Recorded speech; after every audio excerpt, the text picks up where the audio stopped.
Hello dear students, welcome back to my channel. In this video, we are going to cover the remaining part of the second chapter, okay? So, without wasting much time, let's get started. Condition of the tribes. Tribes की condition, okay tribes means आदिवासियों का जो groups होते थे उनकी condition देखेंगे okay Due to the commercial exploitation policy of the British, peasants and tribal people revolted in many regions. Commercial exploitation policy इसके बारे में हमने ऑलरेडी पढ़ा है सेकेंड पार्ट में, ठीक है. ब्रिटिशर्स की जो कमर्शियल एक्सप्लॉयटेशन पॉलिसी थी उसकी वजह से ड्यू टू मीन्स उसकी वजह से क्या होता था, पीजेंट्स यानी किसानों की, फार्मर्स की बात हो रही है okay, and tribal people means आदिवासियों के जो ग्रुप्स थे उनकी बात हो रही है. रिवोल्टेड इन मैनी रीजन्स, उन्होंने अलग अलग रीजन्स में, अलग अलग एरियाज में रिवोल्ट किया था, मीन्स विद्रोह हुए थे ओके. तो कमर्शियल एक्सप्लोरेशन पॉलिसी जो थी ब्रिटिशर्स की उसकी वजह से पीजेंट्स और ट्राइबल पीपल अलग अलग रीजन्स में उन्होंने रिवोल्ट किए थे. Why did these revolts take place, ये रिवोल्ट्स क्यों हुए, ये विद्रोह क्यों हुए थे. Let us study about the condition of these tribes. चलिए पहले क्या करेंगे, हम इन ट्राइब्स की कंडीशंस देखेंगे ओके. क्या थी उनकी कंडीशन, उनकी स्थिति क्या थी, या पहले उसके बारे में हम स्टडी करने वाले हैं. In the 19th century there were different groups of tribes in India. 19th century में there were different groups of tribes. India में अलग अलग ग्रुप्स थे इन ट्राइब्स के. Fine. These included Khonds, Santhals, Mundas, Koyas, Kols, Gonds, Bhils etcetera. ठीक है, तो ये सारे जो भी अभी हमने नाम पढ़े ये सारे कौन थे, ये अलग अलग ग्रुप्स के नाम हैं, अलग अलग ट्राइब्स की ग्रुप्स थे, ट्राइब्स के ग्रुप्स थे, ये उनके नाम हैं. ठीक है. There were groups of Santhal tribes around Hazaribagh in present Jharkhand. अभी का जो झारखंड है, प्रेजेंट अभी जो झारखंड है उसमें अराउंड हजारीबाग मीन्स हजारीबाग के आसपास संथल ट्राइब्स के ग्रुप्स थे. दे रियर्ड सिल्क वॉर्म्स, वो क्या करते थे, सिल्क वॉर्म्स पालते थे, मीन्स रेशम के कीड़े पालते थे. Silk traders used to buy raw silk from the Santhals. तो जो भी सिल्क ट्रेडर्स हुआ करते थे उस टाइम पे, यानी सिल्क के जो व्यापारी होते थे वो क्या करते थे, रॉ सिल्क इन संथल्स ट्राइब से वो खरीदते थे. The Munda tribes lived around छोटा नागपुर. अभी जो मुंडा ट्राइब्स थे वो कहाँ रहते थे, वो छोटा नागपुर के अराउंड मीन्स आसपास, छोटा नागपुर के आसपास रहते थे. These communities were engaged in hunting and gathering. Hunting and gathering के बारे में हम सब ऑलरेडी जानते हैं. तो ये सारी जो कम्युनिटीज़ थी दे वर एंगेज्ड यानी बिजी थे किसमें, हंटिंग एंड गैदरिंग. वो हंटिंग और गैदरिंग में ही ध्यान देते थे. Tribal groups of the Khond community in central India were also involved in hunting and gathering forest produce. तो ये जो कम्युनिटीज़ थी कौन सी, यहाँ पर अब खोंड कम्युनिटी की बात हो रही है. सेंट्रल इंडिया में जो खोंड कम्युनिटी थी वो क्या करते थे, वो भी इन्वॉल्व थे किसमें, हंटिंग एंड गैदरिंग. गैदरिंग में यहाँ पर लिखा है फॉरेस्ट प्रोड्यूस, जो भी फॉरेस्ट प्रोड्यूस होता है उसको गैदर करते थे एंड हंटिंग करते थे okay. Some tribal groups were associated with animal husbandry. और कुछ ट्राइबल ग्रुप्स तो ऐसे थे जो कि एनिमल हस्बेंड्री से एसोसिएटेड थे, एनिमल हस्बेंड्री में भी ध्यान देते थे. Gujjar living in the hilly regions of Punjab and Lambadi community of Andhra Pradesh reared cows and buffaloes. तो पंजाब के जो पहाड़ी इलाके हैं, हिली मीन्स पहाड़ी और रीजन्स मीन्स एरियाज, वहाँ के रीजन्स. तो पंजाब के जो पहाड़ी इलाके हैं वहाँ पर वन गुज्जर कम्युनिटी रहती थी and Lambadi community of Andhra Pradesh, Andhra Pradesh की लंबाड़ी कम्युनिटी. ये दोनों ही कम्युनिटीज़ जो थे ये भी क्या करते थे, रियर्ड काउस एंड बफेलोज. ये काउस एंड बफेलोज रियर करते थे okay. Gaddis of Kullu and Bakarwal community of Kashmir reared sheep and goats. तो ये दोनों जो कम्युनिटीज़ थी, Gaddis of Kullu and Bakarwal community, ये सब क्या करते थे, शीप एंड गोट्स मीन्स भेड़ बकरियाँ पालते थे. The tribals were not only forest dwellers but some of them were farmers. तो ये जो ट्राइबल ग्रुप्स हमने अभी देखे ये सब सिर्फ और सिर्फ फॉरेस्ट ड्वेलर्स ही नहीं थे, सिर्फ वनवासी नहीं थे, ये फार्मर्स भी थे okay. They were engaged in farming mostly in the hilly and forest areas of north eastern and central India. तो central India and north eastern, इनकी जो भी एरियाज़ हैं, फॉरेस्ट एरियाज़ हैं और हिली एरियाज़ हैं, वहाँ पर मोस्टली ये फार्मिंग में इंगेज थे या वहाँ पर फार्मिंग करते थे। Let us learn about the activities of these tribes. अब इनकी एक्टिविटीज़ को हम देखेंगे। ये जो ट्राइबल ग्रुप्स हमने देखे, इनकी एक्टिविटीज़ को हम देखेंगे, ये कौन सी एक्टिविटी करते थे। Okay, activities of the tribes. Now you will see the activities of the tribes. Okay, some tribal groups were food gatherers. कुछ ट्राइबल ग्रुप्स जो थे वो फूड गैदरर्स थे, मतलब वो फूड गैदर करते थे। The tribal people were associated with animal husbandry. और कुछ ट्राइबल लोग कैसे थे, वो एनिमल हस्बेंड्री के साथ एसोसिएटेड थे, मीन्स एनिमल हस्बेंड्री के जो काम है वो करते थे। According to the season they use to migrate in the forest of Odisha with their animals like flock of sheep, goats and cows और बफेलोस। सीजन के अकॉर्डिंग वो क्या करते थे, माइग्रेट करते थे। कहाँ पर, तो उड़ीसा के फॉरेस्ट यानी जंगलों में, ठीक है। विद देयर एनिमल्स, अपने एनिमल्स के साथ माइग्रेट करते थे। According to the season, season के अकॉर्डिंग वो क्या करते थे, जैसे जैसे मौसम बदलता है, जो सीज़न आता है उस सीज़न के अकॉर्डिंग वो माइग्रेट भी कर लेते थे, यानी अपना प्लेस बदल देते थे। ओके, वो भी कैसे जाते थे, अपने एनिमल्स को साथ लेकर जाते थे। जैसे कि उनके शीप और गोट्स का फ्लक हो गया, पूरा उनका जो ग्रुप होता है शीप्स का, गोट्स का, एंड काउस और बफेलोस, अपनी काउस और बफेलोस को भी वो लेके माइग्रेट करते थे। The people of the Khond community hunted in groups and gathered fruits, tuberous roots, medicine and herbs from the forest. तो जो खोंड कम्युनिटी के पीपल थे वो क्या करते थे, हंटेड इन ग्रुप्स, वो ग्रुप में ही हंटिंग करते थे। एंड गैदर्ड फ्रूट्स, वो ग्रुप में ही हंटिंग करते थे और ग्रुप में ही फ्रूट्स वगैरह गैदर करते थे। ये सारी चीज़ें जो है वो फॉरेस्ट में से कलेक्ट करते थे। हर्ब्स हो गया, मेडिसिन हो गया, ट्यूबरस रूट्स हैं, फ्रूट्स है। ट्यूबरस रूट्स यानी जो पोटैटो है, स्वीट पोटैटो है, अनियन है, इन सब के, ठीक है, ऐसे जो प्लांट्स होते हैं ये ट्यूबरस रूट्स में आते हैं, ठीक है। इनका स्ट्रक्चर ट्यूबर की तरह होता है। Items obtained from the forests were equally divided among them and sold in the local markets. और जो भी items obtained from the forest, जो भी forest में से ये लोग item गैदर करते थे, यानी जो भी उनको मिलती थी, ये क्या करते थे, were equally divided among them, वो उनके बीच में equally डिवाइड कर देते थे। And sold in the local markets, और वो क्या करते थे, लोकल मार्केट्स में उनका सैलड कर देते थे। In addition to this they sold kusum and palash flowers to artisans for dyeing cloth and leather. Leather और क्लोथ को डाई करने के लिए वो क्या करते थे, ये जो कुसुम के फूल होते हैं, पलाश के हैं फूल, इनका भी सेलिंग आउट कर देते थे। During this time the tribal groups of the country were engaged in 2 types of farming.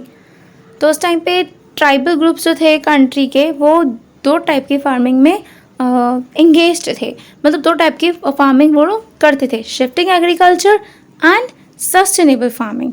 अब दोनों के बारे में देखने वाले हैं, ठीक है।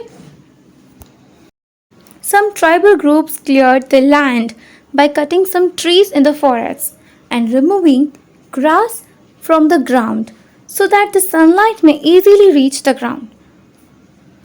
Some tribal groups, कुछ tribal groups cleared the land, क्या करते थे, लैंड को क्लियर कर देते थे। कैसे, by cutting some trees in the forest, forest में यानी जंगलों में सम ट्रीज, कुछ पेड़ों को काट दिया जाता था ताकि वहाँ की जो लैंड है वो क्लियर हो जाए। And removing grass from the ground, और ग्राउंड पे जहाँ पे घास आ गया है वहाँ से वो घास भी रिमूव कर दिया जाता था, ग्रास को भी रिमूव कर दिया जाता था, सो दैट द सनलाइट में इजीली रीच द ग्राउंड। तो इससे क्या होता है कि जो सनलाइट है वो इजीली ग्राउंड पे पहुंचेगी, ठीक है। लैंड को अगर क्लियर कर देंगे तो सनलाइट इजीली पहुंचेगी। The trees and grasses that were cut down were burned, और जो पेड़ काटे जाते थे, ग्रास रिमूव कर दी जाती थी, उसे जला भी दिया जाता था। And the Ashes were spread on the ground, और जो एशेज उसमें से मिलते थे, ऑब्टेन होते थे, उन्हें ग्राउंड पर स्प्रेड कर दिया जाता था, okay. So that the soil become fertile because of the potash in the Ashes. और अगर ग्राउंड पे वो लोग स्प्रेड करते थे एशेज को, तो उससे क्या होता था, एशेज के अंदर पोटैश प्रेजेंट होता है, उससे उनकी जो सॉइल होती थी वहाँ की फॉरेस्ट की, उतनी जो लैंड है, जितनी लैंड को, जितने पर्टिकुलर एरिया को उन्होंने क्लियर किया हुआ था, वहाँ पर ऊपर उन्होंने एशेस वगैरह स्प्रेड किए होंगे, एशेस स्प्रेड किए होंगे, ओके। तो एशेस में जो पोटैश प्रेजेंट होता है उसकी वजह से वो उतनी सॉइल फर्टाइल बन जाती थी। Once the crop was grown they shifted from there to another place. और एक बार क्रॉप जो है वो ग्रॉन हो जाए तो उसके बाद क्या करते थे, they shifted from there to another place, वहाँ से वो अनदर प्लेस पे शिफ्ट हो जाते थे। There they use to cultivate again in the same way, hence it was called shifting agriculture. तो इसको शिफ्टिंग एग्रीकल्चर ही क्यों कहा जाता है, बिकॉज जहाँ पर वो शिफ्ट होते थे दोबारा वहाँ पर इसी मेथड से इन द सेम वे इसी मेथड से कल्टीवेट अगेन फिर से करते थे कल्टीवेट, इसीलिए इस मेथड को शिफ्टिंग एग्रीकल्चर कहा जाता है। Before the 19th century many tribal groups began sustainable farming. तो 19th सेंचुरी से पहले बहुत सारे ट्राइबल ग्रुप्स ऐसे थे जिन्होंने सस्टेनेबल फार्मिंग जो है वो स्टार्ट कर दी थी। Thus they got rights over the land. इसी प्रकार क्या हुआ, इस तरह से लैंड के राइट्स उनको मिल गए। These tribes included the Santhals and Gonds and Mundas of छोटानाग। ठीक है, ये सारी जो ट्राइब्स थी इंक्लूडेड थी। The East India Company feared the progress of the tribes, so it curtailed the authority of the chiefs of the tribal communities. अब east India company जो थी उनको डर था, किसका डर था, ये जो ट्राइब्स है ना उनकी प्रोग्रेस का डर था। इसीलिए उन्होंने क्या किया, जो ट्राइबल कम्युनिटीज़ हैं उनके जो भी चीफ्स होते हैं, प्रमुख होते हैं, उनकी अथॉरिटी को कर्टेल्ड मीन्स कम कर दिया, घटा। The East India Company feared the progress of the tribes, so it curtailed the authority of the chiefs of the tribal communities. अब ईस्ट इंडिया कंपनी को डर सा था, किस लिए, the progress of the tribes. ये जो ट्राइब्स थी उनकी प्रोग्रेस से ईस्ट इंडिया कंपनी को डर लगता था, इसीलिए उन्होंने क्या किया, जो ट्राइबल कम्युनिटीज़ हैं उनके जो चीफ वगैरह होते हैं ना, जैसे प्रमुख होते हैं, उनकी अथॉरिटी को कर्टेल्ड यानी कम कर दिया। These chiefs had to abide by the rules of the company and other gifts. तो ये चीफ्स जो थे उनको क्या करना पड़ता था, कंपनी के रूल्स को मानना पड़ता था और अदर गिफ्ट्स यानी उनको और गिफ्ट्स भी देने पड़ते थे। Thus their freedom was taken away. इससे क्या होता कि उनकी जो आज़ादी थी, जो फ्रीडम थी, वो छीन ली गई थी। The British wanted the tribes to reside at one place and till the land and thus become a source of income for the company. अब अंग्रेज़ क्या चाहते थे, ये ब्रिटिशर्स जो चाहते थे, ये चाहते थे कि ये जो ट्राइब्स हैं वो एक ही स्थान पर यानी एक ही प्लेस पर, एक ही लैंड पर रहें और इसके साथ साथ क्या होगा कि कंपनी के लिए ये एक इनकम का सोर्स बन जाएंगे। Okay, so they made new laws for the tribal communities. इसीलिए उन्होंने क्या किया, इन आदिवासी समुदायों के लिए यानी ट्राइबल्स ग्रुप के लिए, कम्युनिटीज़ के लिए नए कानून बनाए, न्यू लॉज बना दिए गए। It was collectively opposed by the tribal communities. और ट्राइबल कम्युनिटीज़ जो थी उन्होंने कलेक्टिवली मतलब सब ने, पूरे उनके ग्रुप ने ही विरोध कर दिया। ठीक है, अपोज्ड, वो बिल्कुल उनके खिलाफ। Birsa Munda. Birsa Munda was born on November 15, 1857। तो बिरसा मुंडा का जन्म कब हुआ था, 15 नवंबर 1857. His father's name was Sugna Munda and the mother's name was Karmi Mundania. Okay, तो इनकी जो फादर थे उनका नाम था सुगना मुंडा। ओके, और उनकी जो मदर थी उनका नाम था कर्मी मुंडनिया। Birsa's childhood was spent grazing sheep and goats, playing the flute and playing in arena. इनका जो बचपन था वो grazing sheep and goats means भेड़ बकरियां वगैरह चराने में, प्लेइंग द फ्लूट बांसुरी बजाने में, इसके साथ साथ प्लेइंग इन अरेना मीन्स अखाड़े में भी खेलते थे। Okay, due to the poverty, गरीबी की वजह से, इन द फैमिली, उनकी फैमिली में गरीबी की वजह से, Birsa Munda spent his childhood constantly migrating with his father. Birsa Munda का जो बचपन था वो उनकी फैमिली में गरीबी की वजह से क्या हुआ था, उनको अपने फादर के साथ माइग्रेटिंग में ही उनको जो है वो अपना बचपन स्पेंड करना पड़ा था। Birsa however took education in local missionary schools. उन्होंने अपनी जो एजुकेशन थी वो लोकल मिशनरी स्कूल्स, उनके लोकल एरिया में जो मिशनरी स्कूल्स थे वहाँ पर ली थी। मिशनरी स्कूल्स मतलब ये धार्मिक स्कूलें होती हैं, ओके। क्रिश्चियन जो मिशनरीज हैं उनके थ्रू रन होती है, रिलीजियस स्कूल्स क्या कहा जाता है इनको। He had heard about the struggle between the Munda people and the Dikus. उन्होंने बचपन में मुंडा लोगों और डीकुओं के बीच में, यानी जो आउटसाइडर्स हैं उनके बीच जो संघर्ष होता था, स्ट्रगल्स होते थे, उनके बारे में सुना था, ओके। हाँ, ही वोर जनोई, उन्होंने जनोई पहनी थी। He also worked with Vaishnav preachers, ठीक है। फिर उन्होंने जो वैष्णव प्रचारक होते हैं उनके साथ भी उन्होंने काम किया। At a young age, he engaged himself in the work of upliftment of the tribal society.